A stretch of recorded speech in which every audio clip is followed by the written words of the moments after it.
우리 하나님의 말씀을 보겠습니다. 마태복음 12장 17절에서 21절의 말씀이 되겠습니다. 마태복음 12장 우리 17절에서 21절 말씀 우리 다 한 목소리로 함께 합독하시겠습니다. 이는 선지자 이사야를 통하여 말씀하신 바 보라 내가 택한 종 곧 내 마음에 기뻐하는 바 내가 사랑하는 자로다. 내가 내 영을 그에게 줄 터이니 그가 심판을 이방에 알게 하리라. 그는 다투지도 아니하며 들레지도 아니하리니 아무도 길에서 그 소리를 듣지 못하리라. 상한 갈대를 꺾지 아니하며 꺼져가는 심지를 끄지 아니하기를 심판하여 이길 때까지 하리니 또한 이방인들이 그의 이름을 바라니라 함을 이루려 하심이니라. 아멘. 할렐루야. 우리 앞뒤 좌우에 계신 분들과 이렇게 한번 인사하고 말씀을 듣겠습니다. 신령과 진정으로 예배합시다. 이렇게 한번 인사하시겠습니다. 신령과 진정으로 예배합시다. 아멘. 네, 오늘 예배 시간이 바뀌어가지고 저도 12시 예배는 굉장히 생소하고 처음이라서 조금 늦은 감이 있다 이런 생각이 드는데 어쨌든 하나님께서 이번 코로나를 통해 가지고 또 예배 시간을 또 이렇게 변경케 하시고 또 분산해서 예배를 드릴 수 있도록 또 하나님께서 지혜를 주셔서 오늘 1부, 2부 예배가 잘 맞춰졌습니다. 오늘 3부 예배로 12시 예배를 드리고 있습니다. 사실은 이제 주일학교도 2번 예배를 드리기로 그렇게 되어 있었죠. 10시와 12시 1, 2부 예배로 드리기로 했는데 상황이 이태원에 이제 그런 사건이 터지는 바람에 학생들 등교도 좀 늦추어지고 해서 저희 교회도 한 주간 늦추는 것이 좋겠다 해서 다음 주부터 이제 그렇게 진행이 될 상황인데 그렇게 되기를 간절히 소망하고 또 기도합니다. 이렇게 아이들도 1부, 2부로 이렇게 나누어서 예배를 드리다 보니까 이제 선생님들, 교사들이 더 필요해졌습니다. 이제 한 부서였죠. 한 번의 예배로 이제 예배를 드렸다면 2번 예배를 드려야 되니까 선생님들도 좀 더 많이 필요한 그런 상황이 되었습니다. 다른 사역도 그렇지만 이 교사로서 섬긴다는 것은 사실 쉽지 않습니다. 흔히들 주일학교 교사를 교회 사역 가운데 3D 업종으로 이렇게 생각하시는 분이 있습니다. 아주 힘들다. 교사는 못 해먹는다. 뭐 이런 생각을 가지신 분들이 많은데 저희 교회는 주일학교 교사 선생님들이 한 100명이 좀 넘어가는 것 같습니다. 그럼에도 불구하고 선생님들이 더 필요한 그런 상황인데요. 또 우리가 아는 대로 야고보서 3장에 보면 이런 말씀이 있죠. 많이 선생되지 말라라는 말씀이 있잖아요. 네, 선생은 더 큰 심판을 받기에 많이 선생되지 말라 이런 말씀이 있어서 어떤 분들은 이 말씀에 순종해야 된다고 그래서 교사하면 안 된다고 그래서 교사를 안 하시는 분들이 있는데 문자적으로 그렇게 생각하시면 그건 굉장히 큰 오해입니다. 그 이유가 있습니다. 왜 선생되지 말라라는 말의 의미는 교사의 직분이 그만큼 중요하기 때문에 그래요. 영향력이 있기 때문에 그렇습니다. 그래서 참 이 교사의 자리가 중요한 자리고 또 가치 있는 자리이기 때문에 아무나 교사로 나서서는 안 된다. 그런 의미가 있겠죠. 여러분 기독교 교육의 지도자였던 하워드 핸드릭슨이라는 분이 계신데요. 이분이 참 많은 기독교 교육에 관련된 서적들을 쓰셨는데 이분이 Teaching to Change Lives라는 그런 Lives라는 책을 쓰셨는데 거기에 보면 교사의 위치가 얼마나 중요한지 길게 설명되어 있지만 짧게 얘기하면 이런 것입니다. 의사의 실수는 땅에 묻는 것으로 끝난다. 그렇죠? 의사가 실수해서 환자가 죽을 수도 있지 않습니까? 땅에 묻는 것으로 끝난다는 것이죠. 변호사의 실수는 감옥에 가는 것으로 끝이 난다. 그렇죠? 그런데 이런 말을 했습니다. 그러나 가르치는 자의 실수는 결코 끝나지 않는다. 그랬어요. 왜 가르치는 자의 실수는 끝나지 않습니까? 내가 가르치는 그 학생이 내가 잘못 가르쳐서 피해를 입으면 그것으로 끝이지 않겠습니까? 그렇지 않다는 거예요. 그 영향력은 더 있다는 것입니다. 한 사람으로 그치지 않고 또 그 사람을 통해서 다른 사람에게, 이웃에게, 또 이 사람이 결혼해서 자녀를 낳으면 자녀에게, 또 다른 동료에게 계속해서 이 잘못된 가르침이 흘러갈 수 있다는 거예요. 마치 악성 바이러스처럼 퍼져나갈 수 있다는 것이죠. 그래서 교사가 그만큼 중요하다는 것입니다. 그런데 문제는 우리는 선생이 되지 않을 수가 없다는 거예요. 우리는 다 교사가 되어야 되고 우리는 다 선생이라는 것입니다. 예수 믿는 사람은요, 다 신앙의 선배들이 아닙니까? 이제 믿는 자들에 비해서 우리가 신앙의 선배가 되면, 신앙의 선배라는 말은 여러분 본을 보여야 되고 가르치는 그런 자리에 서야만 되는 것입니다. 예수님께서 이런 말씀을 하셨어요. 마태복음 28장의 지상명령, 우리가 잘 알죠? 너희는 가서 모든 민족으로 무엇을 삼아라?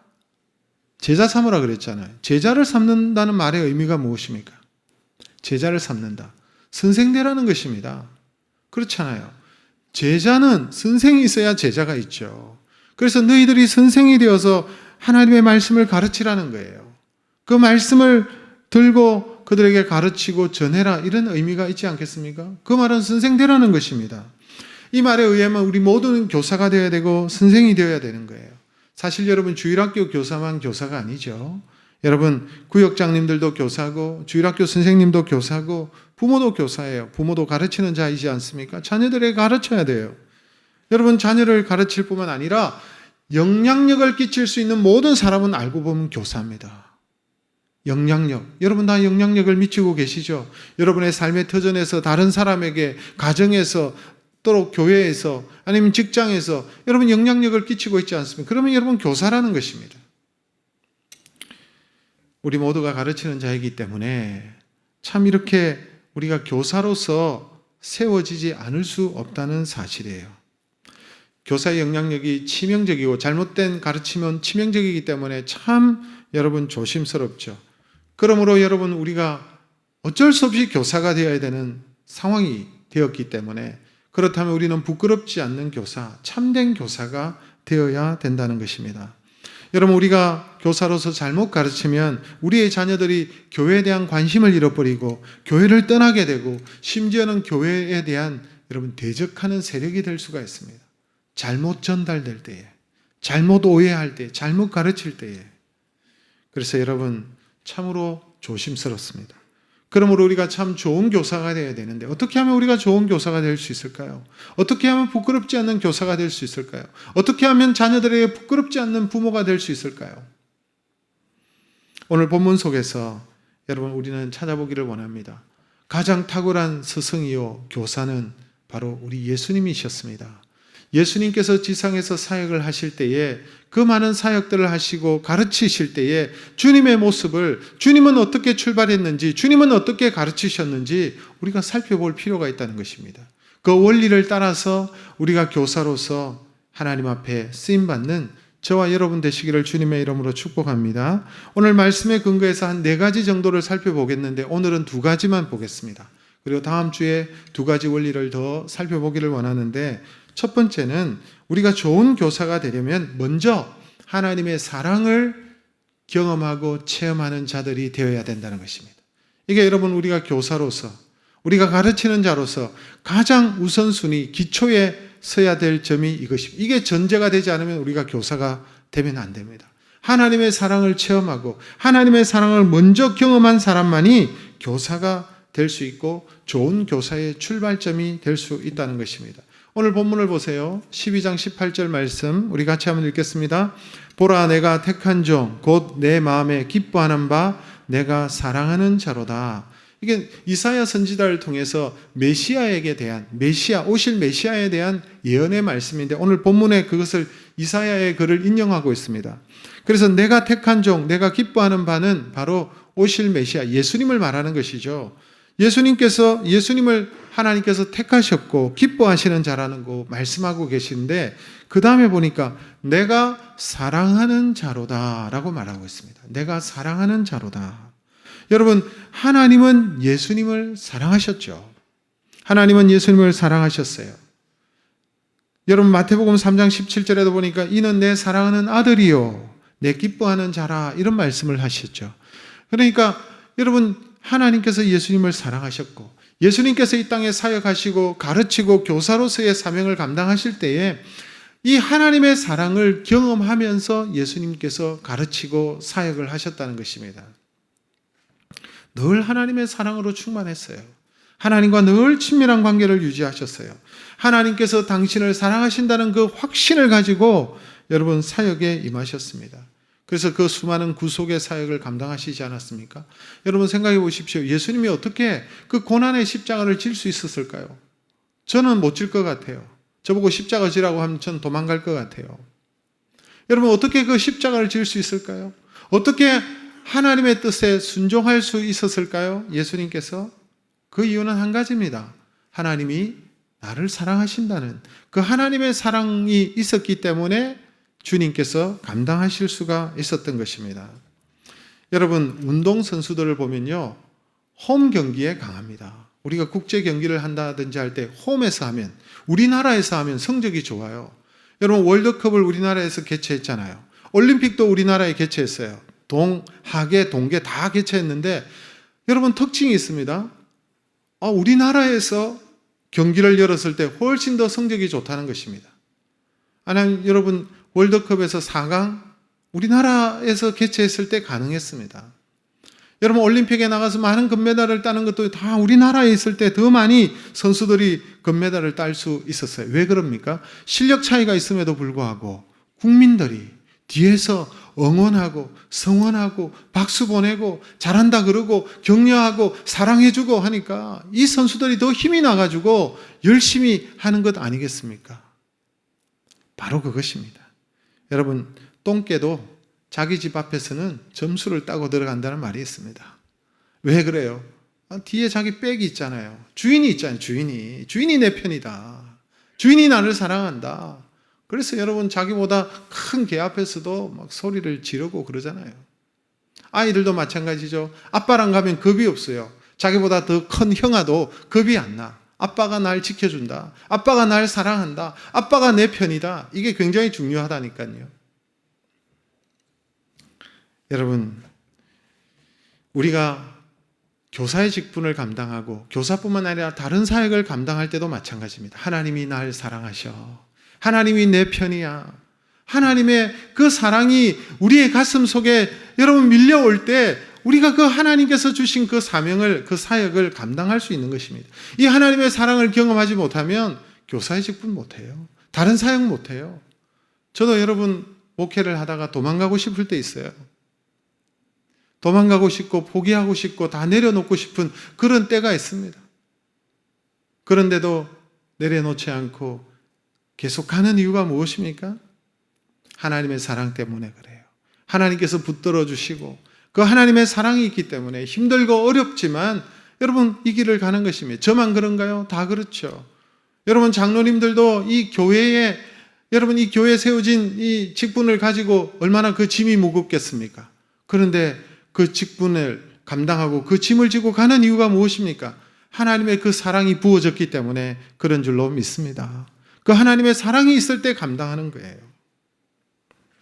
그래서 여러분 항상 전제되어야 될 것은 교사의 좋은 교사가 되기 위해서는 하나님의 그 사랑이 여러분 부어져야 되고 그것을 체험하고 하나님의 그 사랑을 확신할 때에 감당할 수가 있다는 것입니다. 좋은 교사가 될 수 있다는 것입니다.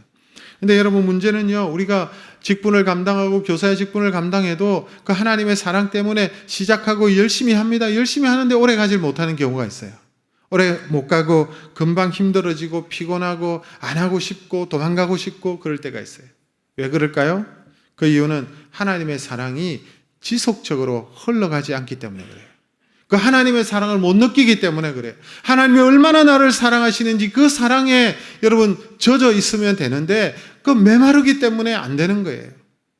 그래서 하나님과의 관계가 참 중요합니다. 하나님과의 관계가 친밀할 때에 하나님이 날 사랑하신다는 것을 느낄 때에 우리가 어떤 사명도 감당하는 것입니다.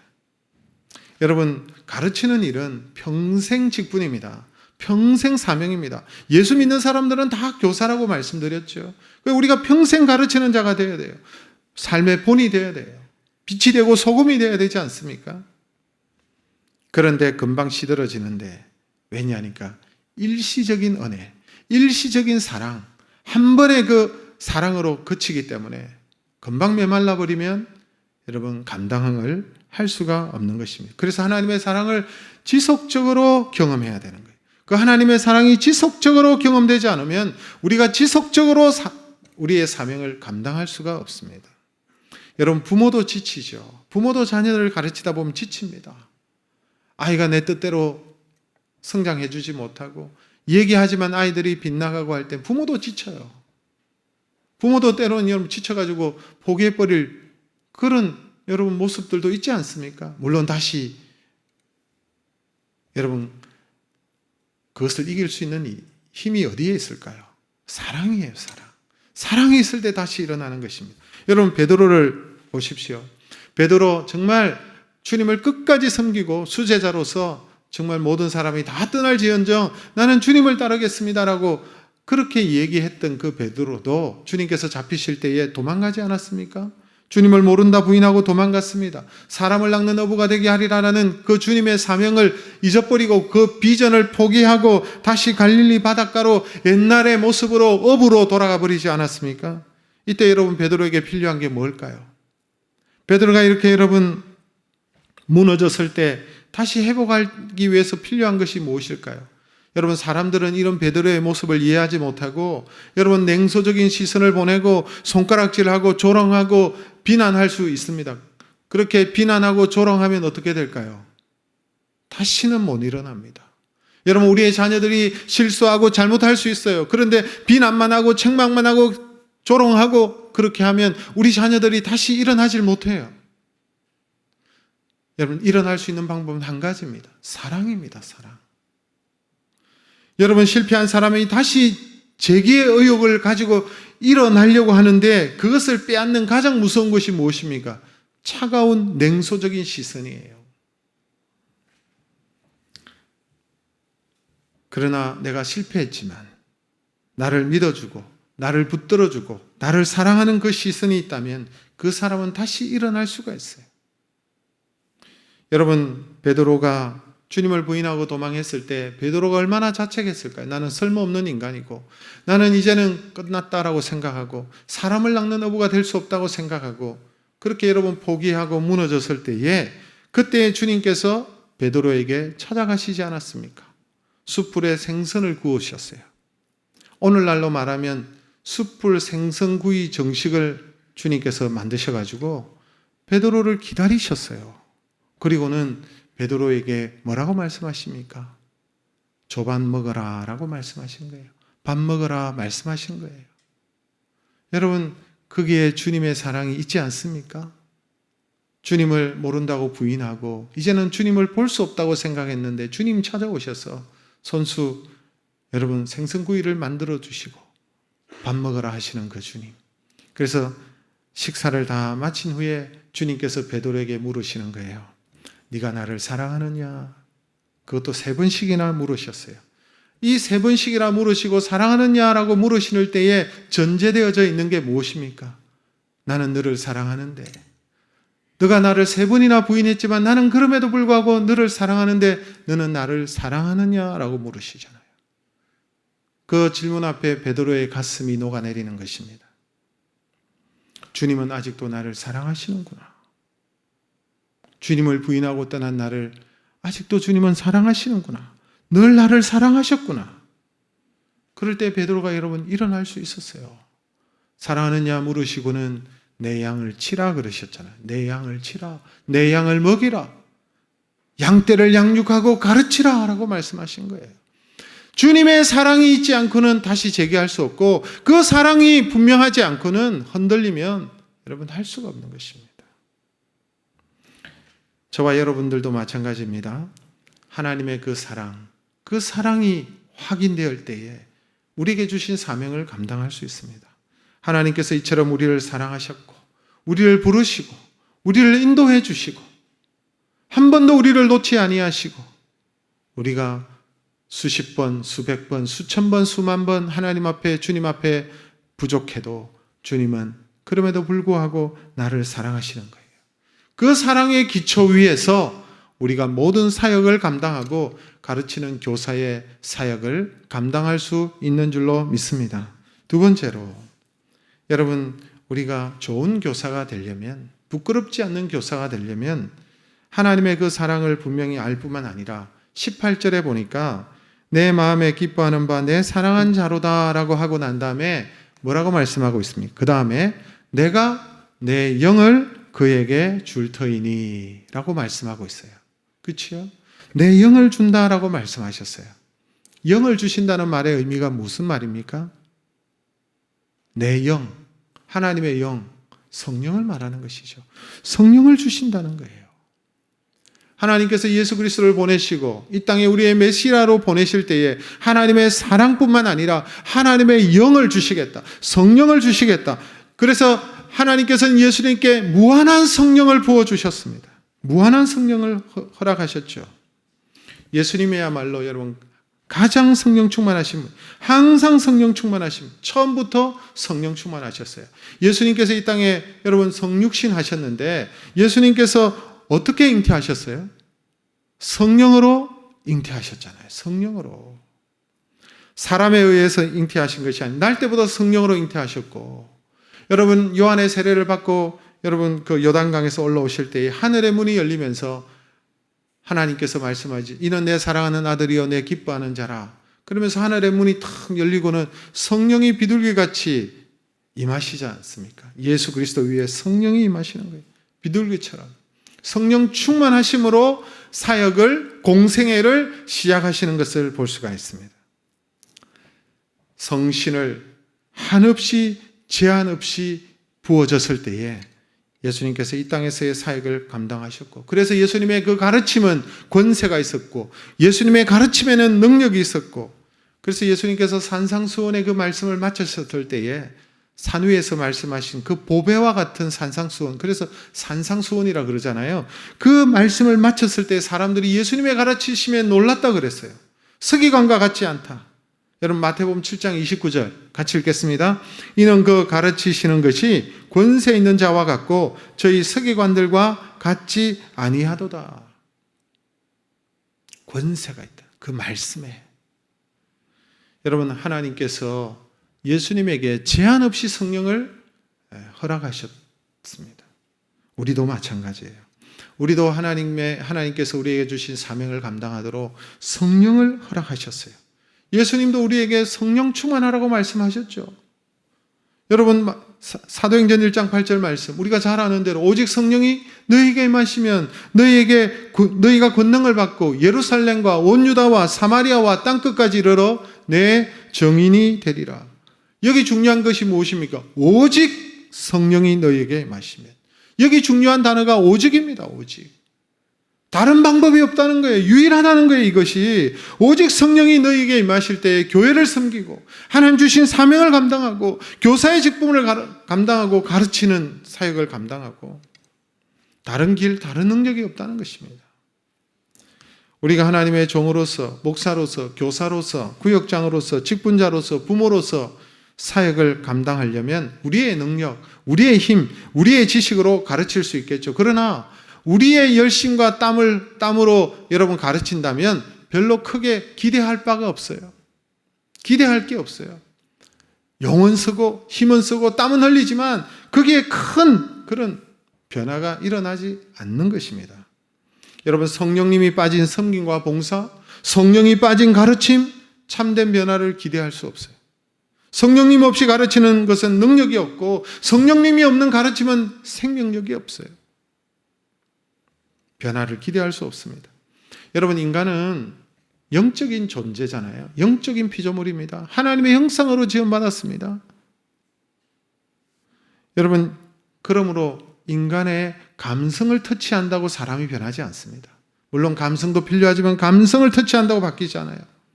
우리가 무수히 드라마 보지 않습니다. 드라마를 보면 이 드라마를 보면 공감이 되잖아요. 맞아. 우리의 내용들을 가지고 드라마를 만들어서 감동이 돼요.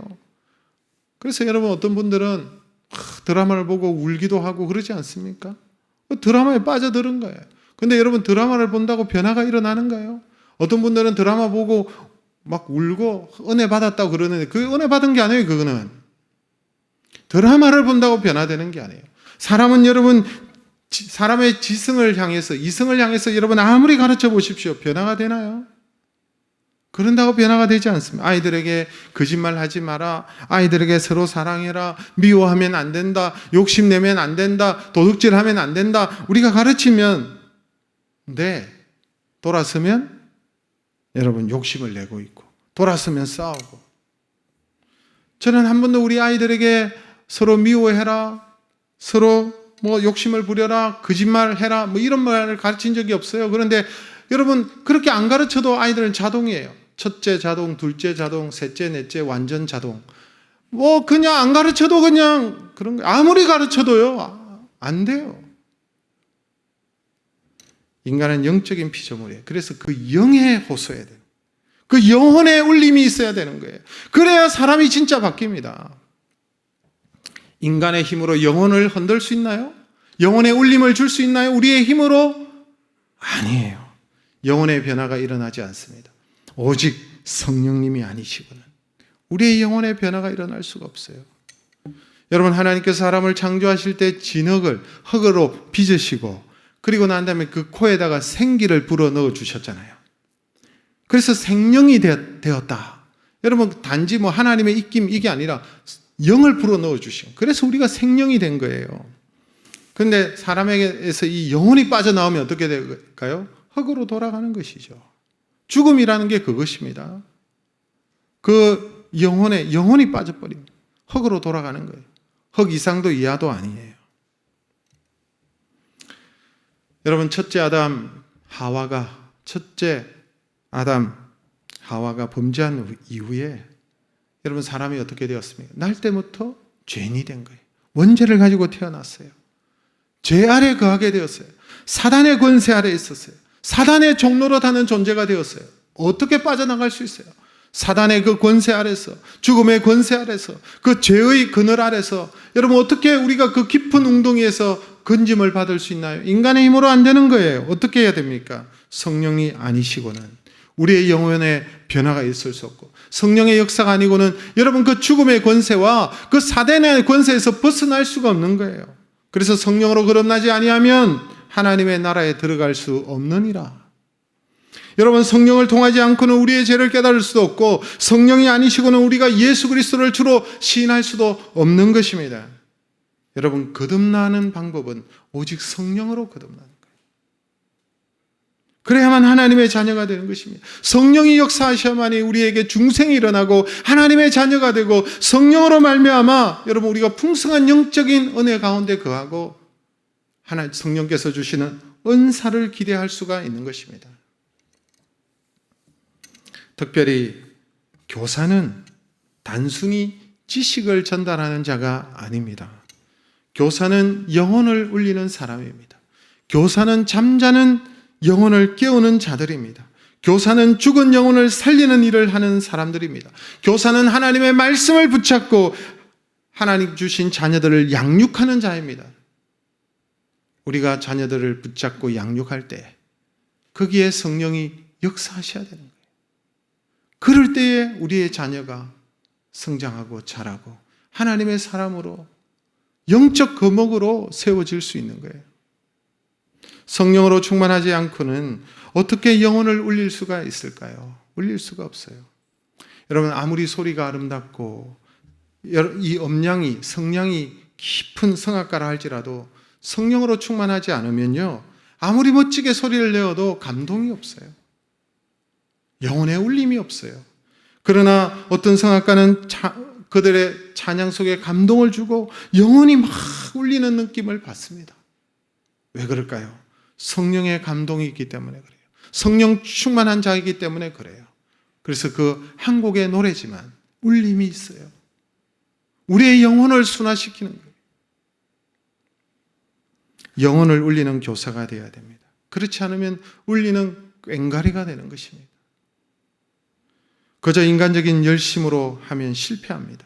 성령으로 충만하여 가르치지 않으면 여러분 감동을 주는 교사가 될 수가 없습니다.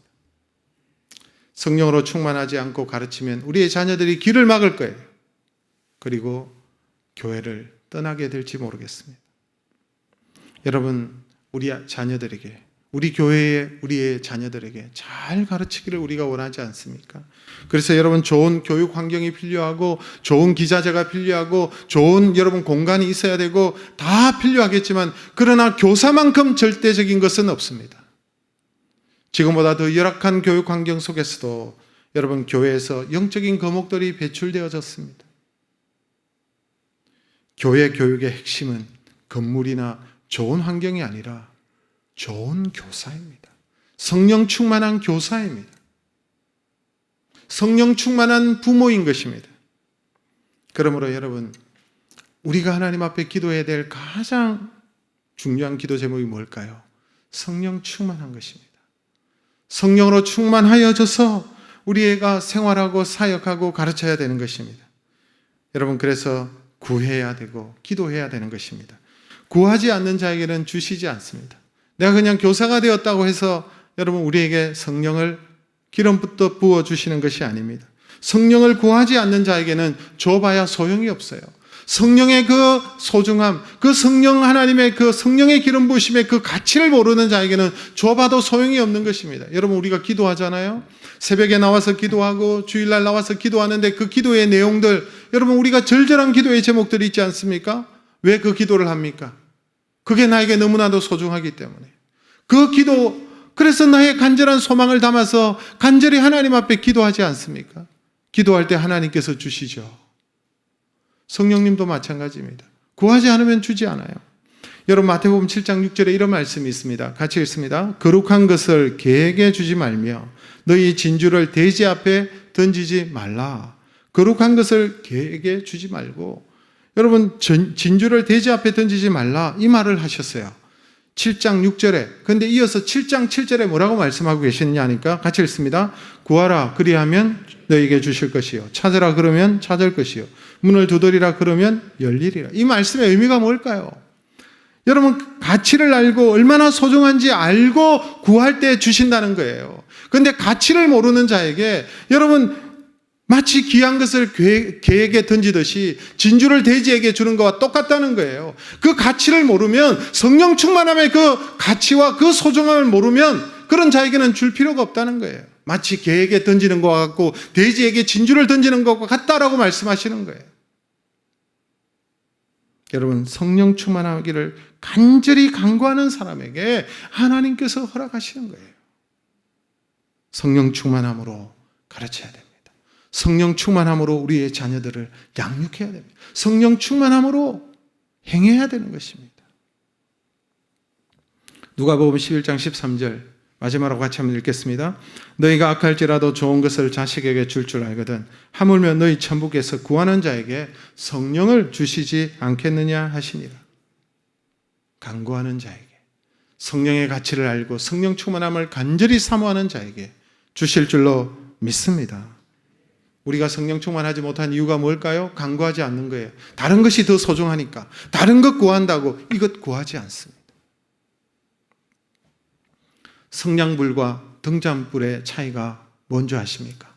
우리가 성냥을 탁 켜면 성냥불은 얼마나 됩니까? 화약이 탈 때까지만 한 10초 정도 가나요? 등잔불은 어떻습니까? 계속 기름이 공급되므로 계속 탑니다. 계속 불을 밝힙니다. 성령의 기름 부으심, 바로 성령님으로만 여러분 계속 우리가 불을 밝힐 수가 있는 거예요. 계속 지속적으로 우리가 사역을 감당할 수 있는 거예요. 메마르지 않고 계속해서 공급해 주시는 은혜를 누리면서 우리가 진행할 수 있는 것입니다. D.L. 무디 목사님이 이런 말을 했죠. 사역자를 망가뜨리는 것은 과도한 사역이 아니라 성령 없이 일하는 것이다. 성령 없이 행하는 것, 망가지게 만드는 것입니다. 성령 없이 자녀를 양육하는 것, 자녀가 상처를 받습니다. 성령 없이 행하는 모든 일들에 여러분 어려움이 있습니다. 성령은 지혜의 영이십니다. 성령은 능력의 영이십니다. 성령께서 우리와 함께 하실 때에 여러분 계속해서 밝힐 수 있습니다. 너희는 세상의 빛이요 소금인데, 여러분 성령이 아니고는 빛을 밝힐 수가 없는 것입니다. 말씀을 맺습니다. 사랑하는 성도 여러분, 우리 모두는 교사입니다. 우리 모두는 신앙의 선배들입니다. 우리 모두는 부모요, 앞으로 또 부모가 될 것입니다.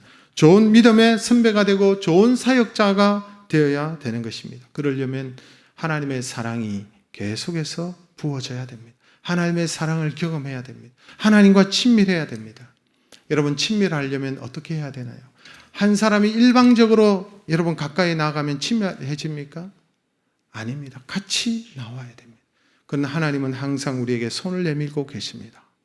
하나님은 언제나 우리가 부족하지만 그 자리에 계시고 손을 내미십니다. 조밥 먹으라 하시는 것입니다. 그런데 우리 편에서도 나와야 됩니다. 그런데 우리가 계속 멀어지면 하나님과 하나님의 사랑, 그 하나님의 친밀함을 느낄 수가 없어요. 하나님께서 계신 곳으로 그 주님의 손을 내밀 때 우리도 잡아야 되는 것이죠. 그럴 때 그 하나님의 그 깊은 사랑을 우리가 더욱 깊이 체험하게 되는 것입니다. 성령의 기름 부으심이 있어야 됩니다. 성령 충만함으로 여러분, 우리가 사역을 감당할 때에 열매가 있고 기쁨이 있고 즐거움이 있고 지치지 않습니다. 사랑하는 성도 여러분, 흘러넘치는 하나님의 사랑과 성령의 충만하심으로 결코 고갈되지 않는 그런 하나님의 종이 되시고 사역자가 되시고 교사가 되시기를 주님의 이름으로 축복합니다.